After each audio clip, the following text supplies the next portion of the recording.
오늘은 거짓말 2개를 말씀드리겠습니다.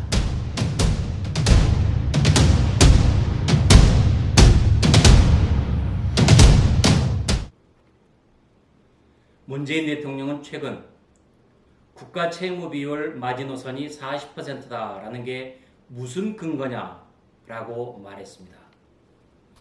경제부총리를 타박한 것입니다.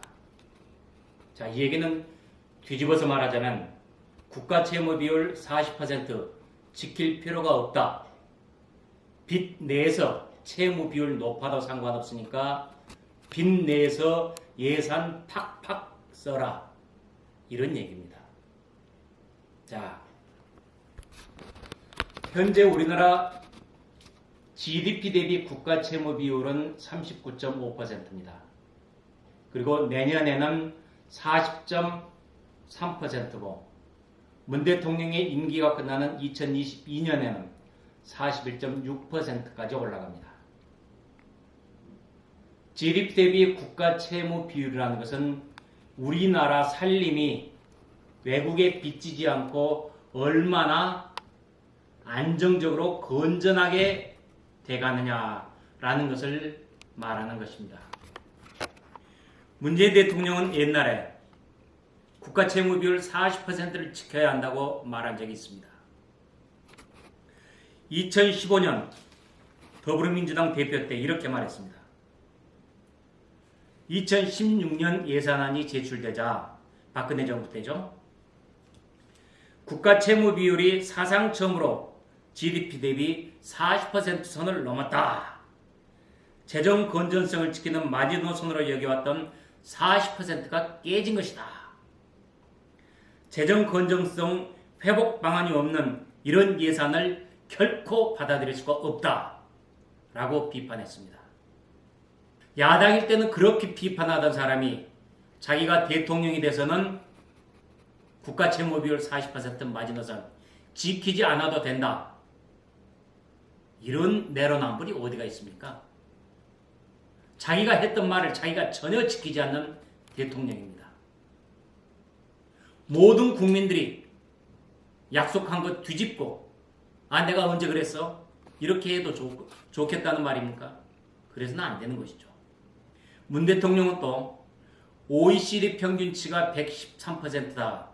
그거에 비하면 우리나라는 굉장히 낮다라고 얘기를 하고 있는데 영국이나 독일이 3만 달러 시절일 때 국가 채무 비율이 40%에서 50% 안팎이었습니다.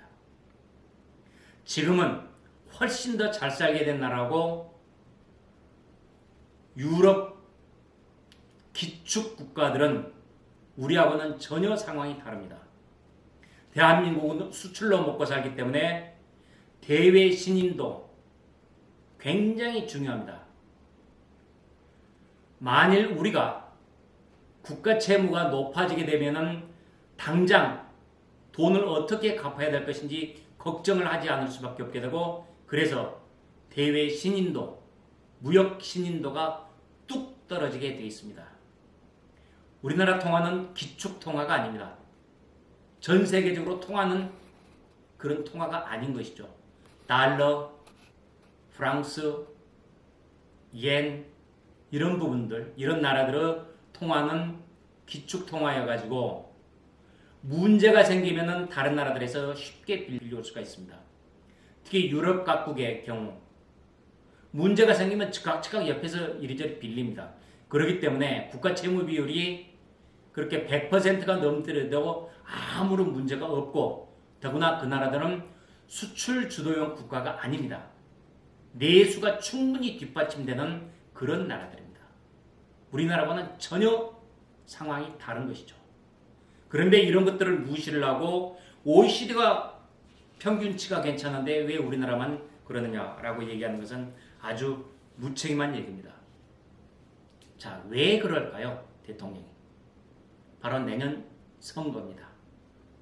내년 총선을 앞두고 무조건 돈을 풀어서 표를 사겠다는 이른바 매표입니다. 지난번에 예비 타당성을 완전히 면제한다고 해가지고 23개 사업에 24조 원을 풀었죠. 생활 SOC라고 해가지고 48조 원을 푼다고 그랬죠. 이번에 추경에 6조 7천억 원짜리를 또 푼가 이거죠. 이미 54조 원을 풀었지만은 일자리 자금으로 풀었지만 일자리 어떻습니까? 엉망이지 않습니까? 일자리 안 생겼습니다.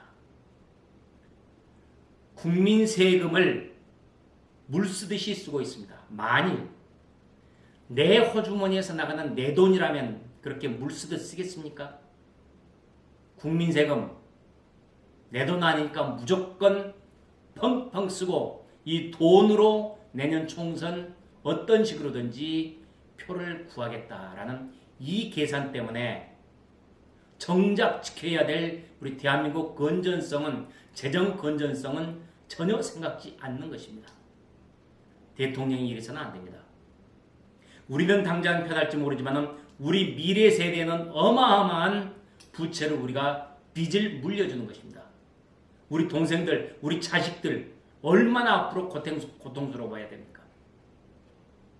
국가야 망가지든 말든 대한민국 경제야 살아나든 말든 국민 세금으로 이렇게 헬리콥터로 세금 뿌리는 작전을 펼치고 있는 문재인 대통령, 이런 정책 더 이상 펴서는 안 됩니다. 우리 국민들이 살아날 수 있도록 하루빨리 경제를 살려서, 그래서 세수가 늘어나듯이